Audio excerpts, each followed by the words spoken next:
আসসালামু আলাইকুম। চলুন আজ আমরা কোন কোন মাস মিলে কোন কোন ঋতু হয়ে থাকে সেটা আমরা জেনে আসি। আমরা জানি আমাদের ঋতু আছে কয়টি? 6টি। গ্রীষ্ম, বর্ষা, শরৎ, হেমন্ত, শীত এবং বসন্ত। আমরা জানি যে 2 মাস পর পর কিন্তু ঋতু বদল হয়ে যায়। এখন চলুন আমরা দেখে আসি কোন কোন মাস মিলে কোন কোন ঋতু হয়। প্রথম যে দুটি মাস, বৈশাখ এবং জ্যৈষ্ঠ। বৈশাখ এবং জ্যৈষ্ঠ এই 2 মাস মিলে হয় গ্রীষ্মকাল।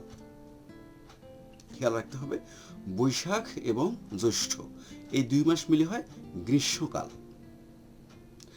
আষাঢ় এবং শ্রাবণ, আষাঢ় এবং শ্রাবণ এই 2 মাস মিলে হয় বর্ষাকাল।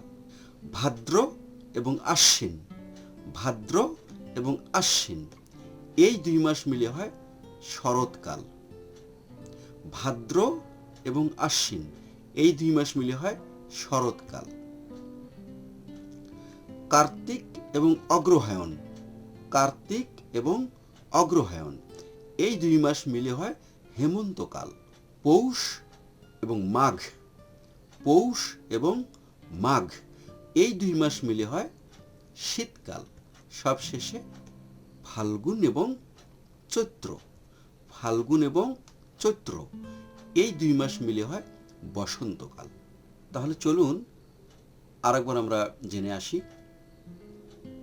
বৈশাখ জ্যৈষ্ঠ 2 মাস গ্রীষ্মকাল, আষাঢ় শ্রাবণ 2 মাস বর্ষাকাল, ভাদ্র আশ্বিন 2 মাস শরৎকাল, কার্তিক এবং অগ্রহায়ণ 2 মাস হেমন্তকাল, পৌষ ও মাঘ 2 মাস শীতকাল এবং ফাল্গুন ও চৈত্র 2 মাস বসন্তকাল।